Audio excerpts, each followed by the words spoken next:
इधर साक्षी का भी वही हाल था जो डिम्पल का था। उसके मन में भी लकी के लिए कई सारे सवाल थे जिन्हें वो पूछना चाह रही थी, लेकिन उसे हिचक हो रही थी। उसे लग रहा था कि लकी कहीं जोश जोश में अपना ही नुकसान न करवा रहा हो। क्या हुआ, तुम खा क्यों नहीं रही हो? लकी, पहले तो तुम ये बताओ कि तुम्हें यहाँ पर ये टेबल कैसे मिली? क्या मतलब कैसे मिली? मैंने टेबल बुक की है, अभी तो मैसेज दिखाया था मैनेजर को। हाँ वो तो मालूम है, लेकिन तुमने इतनी महंगी टेबल कैसे बुक कर ली? अभी तुमने सुना नहीं, वो मैनेजर राहुल को इस टेबल के पैसे जोड़कर बता रहा था। लकी तुम सच बताओ, तुमने ये टेबल कैसे बुक की है? अरे चिल बाबा, तुम खाना खाओ ना, मैं देख लूंगा। मैंने कहा है ना कि मैं तुम्हें एम्बैरस नहीं होने दूंगा। देखो लकी, अगर तुमने मुझे नहीं बताया ना तो मैं यहाँ से उठकर चली जाऊंगी। जब साक्षी टेबल से उठने को थी तब लकी को लगा कि उसके लिए जवाब देना जरूरी हो गया था, लेकिन वो साक्षी को अपनी सच्चाई बताकर उससे अपने से दूर नहीं करना चाहता था। साक्षी उसकी उन दोस्तों में से थी जिसने उसका मुश्किल वक्त में साथ दिया था। ऐसे में लकी उससे अपने स्टेटस की वजह से दूर नहीं रखना चाहता था। लकी ने 2 पल सोचने के बाद एक बहाना बनाते हुए बोला, देखो ऐसी बात है कि मेरी न कल एक लॉटरी लगी, किसी को बताना मत। लॉटरी पूरे 1.5 लाख रुपए की थी। मैं लॉटरी के टिकट्स ना खरीदते रहता हूँ और फाइनली कल जाकर मेरी लॉटरी खुली, इसलिए मैं तुम्हें यहाँ पर लेकर आया। तुम सच बोल रहे हो? अरे हाँ बाबा, वरना मैं इतना पागल थोड़ी हूँ जो तुम्हें इतनी महंगी सी जगह पर लेकर आता। तुम तो जानती हो ना मेरी हालत क्या है। तो जब तुम्हें अपनी हालत का अंदाजा खुद ही है तो फिर तुम मुझे इतनी महंगी जगह पर क्यों लेकर आए? लकी 1.5 लाख की ही लॉटरी लगी है, 1.5 करोड़ की नहीं है जो तुम इतना उछल रहे हो, समझे? अरे इतना भी महंगा नहीं है, वैसे भी थोड़ा सा एंजॉय करना तो बनता है ना। हाँ लकी, लेकिन फिर भी तुम्हें इस तरह से पैसे नहीं उड़ाने चाहिए ना। तुमने सिर्फ इस खाने के लिए 15,000 रुपए खर्च कर दिए।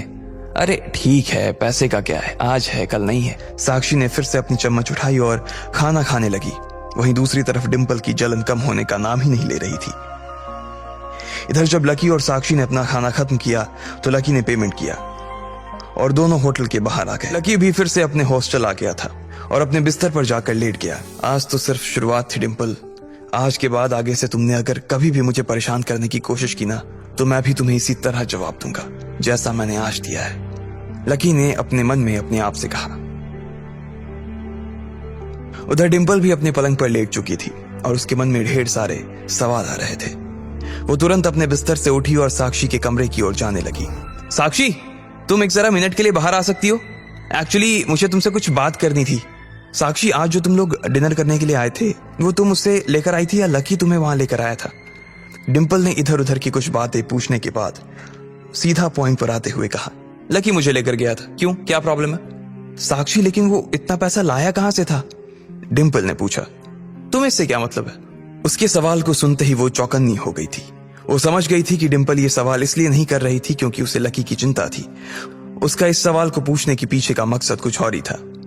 अरे यार साक्षी, तुम ये कैसी बात कर रही हो? भले ही मेरे और लकी के बीच अब कुछ नहीं है, लेकिन फिर भी मुझे उसकी चिंता होती है ना। अब क्या मुझे उसकी चिंता करने का भी कोई राइट नहीं है? बताओ ना साक्षी, लकी के पास इतने सारे पैसे कहां से आए? डिम्पल ने फिर से पूछा।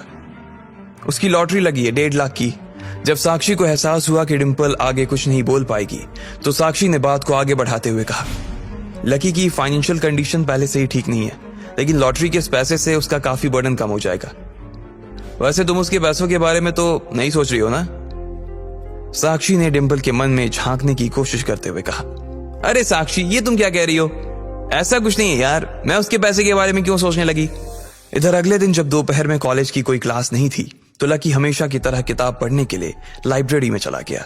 लकी जब सीढ़ियों से चढ़कर ऊपर की ओर जा ही रहा था तो उसे पीछे से किसी की आवाज आई, लकी। जैसे उसने पीछे मुड़कर देखा तो उसने पाया कि डिम्पल खड़ी थी। उसने वही सफेद ड्रेस पहनी हुई थी जो लकी ने उसे ला कर दी थी। क्या मैं इस ड्रेस में अच्छी लग रही हूं? बात क्या है वो बताओ सीधा। लकी ने सीधा पॉइंट पर आते हुए कहा। तुम ऐसे क्यों बात कर रहे हो? हमने इतना सारा क्वालिटी टाइम एक दूसरे के साथ स्पेंड किया है, हमारी एक दूसरे के साथ इतनी ब्यूटीफुल मेमोरीज हैं, फिर तुम मेरे साथ इतना रूडली क्यों बिहेव कर रहे हो? अगर कोई बात नहीं है तो मुझे जाना है, काम है मुझे। इतनी जल्दी तेरे दिल की सारी फीलिंग्स खत्म हो गई? जो तू प्यार मुझसे करता था उसे तू भूल गया? डिम्पल ने अपने आप से कहा और जमीन पर पैर पटकने लगी। फिर वो जाते हुए लकी को रोकने के लिए बोली, लकी, लकी, लकी, तुम क्या मुझे एटीट्यूड दिखाने की कोशिश कर रहे हो? पिछले साल जब ढेर सारे लोग मेरे पीछे पड़े थे, जब ढेर सारे सरकारी नौकरी करने वाले के बेटे, ढेर सारे बिजनेसमैन के बेटे और ऐसे लड़के जिनकी फाइनेंशियल कंडीशन काफी अच्छी थी, उन सबको छोड़कर मैं सिर्फ तुम्हारे पास आई थी। मैंने उन सबको रिजेक्ट करके तुम्हें सेलेक्ट किया था। मैं तो तुम्हारे साथ कहीं भी खाने को, कहीं भी जाने को राजी हो जाती थी। मैंने तुम्हारे साथ सड़क के गोलगप्पे भी खाए और टपरी की चाय भी पी है, पर मैंने तुम्हारे साथ कभी इतनी बुरी तरह से बिहेव नहीं किया जितना तुम अभी मेरे साथ कर रहे हो। क्या तुम्हें मुझसे शर्म आ रही है? डिंपल ने उसी तरह से सबके सामने चिल्लाते हुए कहा। वो जितनी जोर से हो सकता था उतनी जोर से चिल्ला रही थी। जब उसने अपनी बात खत्म की तो उसकी आंखें लाल हो चुकी थी। उसकी बातें सुनकर सबको ऐसा लग रहा था कि वो एक बहुत ही सच्ची और ईमानदार प्रेमिका थी जिसके साथ लकी ने धोखा किया था। अरे बेचारी इतनी अच्छी लड़की है, फिर क्या प्रॉब्लम है तुम्हें? एक लड़की ने कहा। इससे पहले कि लकी उससे कुछ कह पाता, दूसरी लड़की ने कहा, देखना बाद में तुम्हें बहुत रिग्रेट होगा।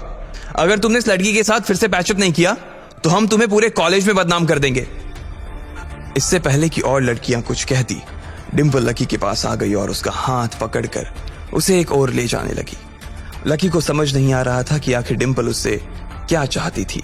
क्या डिंपल फिर से लकी को किसी जाल में फंसाने वाली थी?